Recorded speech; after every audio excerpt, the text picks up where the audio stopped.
प्यारे दोस्तों, आज हम फिर इंटरमीडिएट कोर्स 3 के और एक टॉपिक के बारे में चर्चा करेंगे।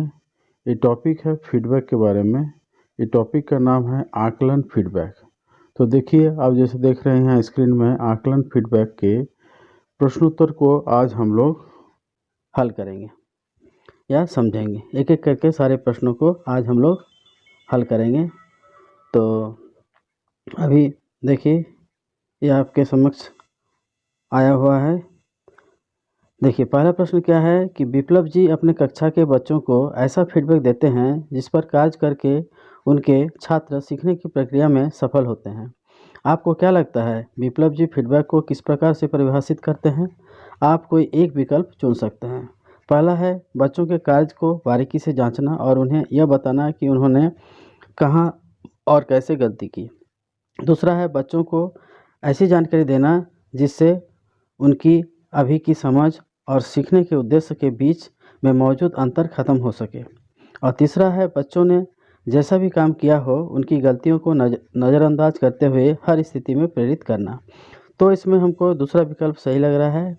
इसके बारे में देखिए, हम आपको बताते हैं कि दूसरा विकल्प इसलिए सही है कि यह एक अच्छा फीडबैक बच्चों को यह जानकारी देता है कि वो अपने सीखने की प्रक्रिया में कहाँ पर है और आगे उन्हें क्या करना है। गलतियाँ निकालना यानी सिर्फ यह बता देना कि क्या गलत है, फीडबैक का एक महत्वपूर्ण हिस्सा है, पर सही मायनों में यह अधूरा फीडबैक है। जब तक यह पता नहीं हो कि क्या सही है और हम किस उद्देश्य या मंजिल तक पहुंचना चाहते हैं, हम अपनी समझ में सुधार नहीं ला पाएंगे और शायद गलती पर ही अटक कर रह जाएंगे।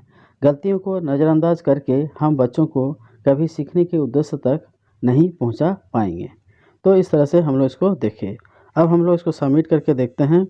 चलिए, ये सही विकल्प है। अब आगे बढ़ते हैं, अगला प्रश्न हम लोग देखते हैं। अगला प्रश्न क्या है? सुल्ताना जी का मानना है कि हर बार हर कार्य पर अपने छात्रों को फीडबैक देना सकारात्मक फीडबैक की ओर इशारा करता है। सुल्ताना जी के विचार के बारे में आप क्या राय रखते हैं? पहला है, आप एक ही विकल्प चुन सकते हैं। पहला है विचार से सहमत हैं और दूसरा क्या है, इस सोच से असहमत हैं। तो हम इसको असहमत लिखते हैं। क्यों? दूसरा विकल्प सही है इसलिए कि यह जरूरी नहीं कि फीडबैक का असर हमेशा पूरी तरह से सकारात्मक ही हो। यह असर पूरी तरह से सकारात्मक, कम सकारात्मक या पूरी तरह से नकारात्मक भी हो सकता है, जो इस बात पर निर्भर करता है कि एक शिक्षक ने किस प्रकार का फीडबैक दिया है और फीडबैक देने का क्या तरीका अपनाया है। तो इस तरह से हम लोग अब देखते हैं, सबमिट करते हैं। चलिए, ये आपका विकल्प सही है। अब हम लोग अगला पृष्ठ पर चलते हैं। अब देखिए, इस प्रश्न को अपनी कक्षा के बच्चों से दिए गए फीडबैक पर व्यक्तिगत रूप से बातचीत करना फीडबैक को प्रभावकारी बना सकता है। इस विचार के पीछे क्या धारणा हो सकता है? आप एक से अधिक विकल्प चुन सकते हैं। पहला है, बच्चे फीडबैक की प्रक्रिया में सक्रिय भूमिका निभाते हैं। दूसरा है, बच्चे शिक्षक से फीडबैक के बारे में बातचीत करने के लिए हमेशा तत्पर होते हैं। तीसरा है, बच्चे किसी फीडबैक की उपयोगिता स्वयं तय करते हैं। तो हम यहाँ पहला विकल्प चयन करते हैं, बच्चे फीडबैक की प्रक्रिया में सक्रिय भूमिका निभाते हैं, और तीसरा विकल्प इसको चयन करते हैं।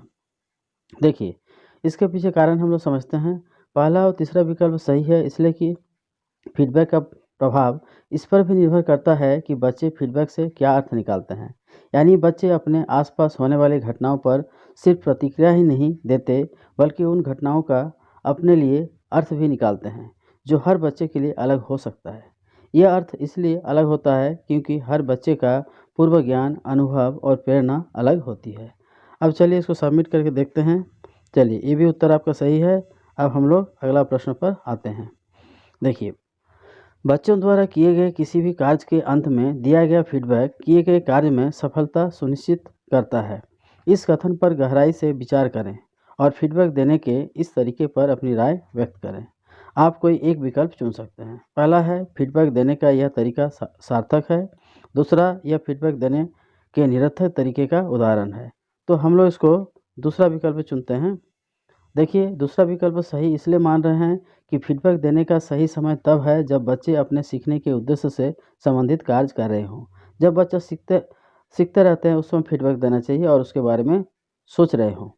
अगर बच्चा सीखने के उद्देश्य पर कार्य कर चुका है तो उस समय समय निकलने के बाद फीडबैक देना व्यर्थ होता है, इसलिए इस विकल्प को हम लोग चयन करते हैं। चलिए सबमिट करते हैं। आपका ये विकल्प भी सही है। अगला हम लोग आते हैं, अगला प्रश्न पर आते हैं। देखिए, शोध में यह पाया गया है कि कॉग्निटिव ओवरलोड सीखने की प्रक्रिया को धीमा कर देती है।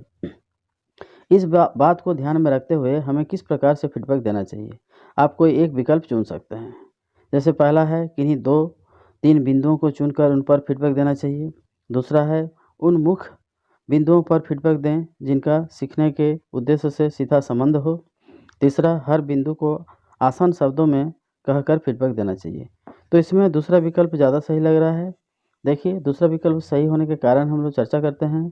अगर शिक्षक फीडबैक के दौरान बच्चों को सीखने के लिए बहुत सी जानकारी या बहुत सारे कार्य एक साथ देते हैं तो बच्चे इतनी सारी जानकारियाँ या सुझावों को एक साथ प्रोसेस नहीं कर पाते हैं। इसे हम लोग कॉग्निटिव ओवरलोड कहते हैं। हर बात पर टिप्पणी करने के बजाय इस बात को ध्यान में रखा जा सकता है कि फीडबैक के रूप में की गई टिप्पणी सीखने के मुख्य उद्देश्यों की ओर इशारा कर रही है और बच्चों को जानकारी मिल रही है कि सुधार कहाँ लाना है। तो अब हम इसको सबमिट करके देखते हैं। आपका ये भी उत्तर सही है। चलिए अब हम अगला पृष्ठ पर आते हैं। देखिए, वंदना जी को लगता है कि उन्हें अपने एक छात्र परमजीत को सीखने के उद्देश्य तक पहुंचाने के लिए बहुत सारा फीडबैक देना पड़ेगा। आपको क्या लगता है इस स्थिति में फीडबैक देने का कौन सा तरीका सबसे उचित होगा या रहेगा?